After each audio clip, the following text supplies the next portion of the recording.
माया सरकार लाजवाब है। चुनाव आयोग के सामने अब तक उसकी बोलती बंद है। सबको चुनौती देने वाली माया मेम साहब संभल चुकी हैं, क्योंकि अब एक भी गलती पार्टी और खुद मुख्यमंत्री को भी भारी पड़ सकती है। हाथी और मुख्यमंत्री मायावती की मूर्तियां लगवाने के नाम पर करोड़ों रुपए खर्च करने के बाद अब माया सरकार चुनाव आयोग के कटघरे में खड़ी है। सुप्रीम कोर्ट के सामने हुई सुनवाई के बाद मामले को चुनाव आयोग को सौंप दिया गया है। आयोग को 3 महीने का वक्त देते हुए अदालत ने ये पता लगाने का आदेश दिया है कि यूपी में करोड़ों खर्च कर लगवाई गई हाथी की मूर्तियां मायावती की पार्टी बसपा का चुनाव प्रचार तो नहीं है। चुनाव आयोग ने माया सरकार को अपना जवाब देने का वक्त भी तय किया, लेकिन माया सरकार इस बार जल्दबाजी नहीं कर रही और जवाब देने के लिए 23 मार्च तक का समय मांग लिया है। हालांकि चुनाव आयोग के सामने पहले भी माया सरकार जवाब पेश कर चुकी है, जिसमें कहा गया है कि हाथी की मूर्तियां चुनाव चिन्ह के रूप में नहीं, स्वागत चिन्ह के रूप में लगाई गई हैं।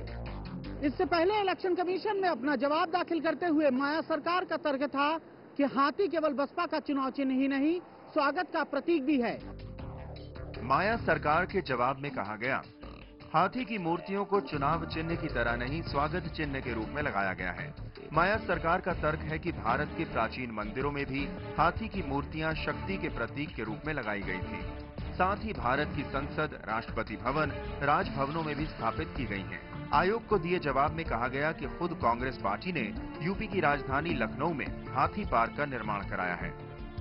हमारे देश में हाथी का क्या पोजीशन है कि लोग उसको मतलब गणेश से जोड़ते हैं। उन्होंने ये कहा कि चूंकि हाथी इतना महिमामयी प्राणी है और इतनी इसकी प्रतिष्ठा है जानवरों के संसार में भी, तो हम लोगों ने हाथी को इस प्रकार से सम्मानित करने का काम किया है।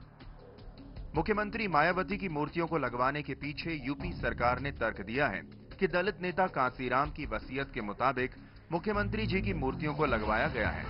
क्या किसी प्राइवेट व्यक्ति के विल को सरकारी खर्चे पे पूरा किया जा सकता है? अगर ये ट्रेंड, ये प्रक्रिया को कोर्ट बोलती है हाँ, तो आए दिन हर नेता, जो भी जिस पार्टी के नेता हैं, हर दिन बड़े बड़े विल छोड़ा करेंगे और हमें लगता है कि पूरी देश की जितनी भी संपदा है वो उसी को पूरे करने में लग जाएंगे। So this trend has to be stop. फिलहाल चुनाव आयोग को फैसला करना है कि आम आदमी की गाढ़ी कमाई का करोड़ों रुपया स्वागत चिन्ह के नाम पर या इच्छा पूर्ति के नाम पर फूंकने वाली पार्टियों को रोकने के लिए क्या कदम उठाए जा सकते हैं। फिलहाल तो मायावती का हाथी खुद उन पर भारी पड़ रहा है। विप्लव अवस्थी, CNEB, दिल्ली।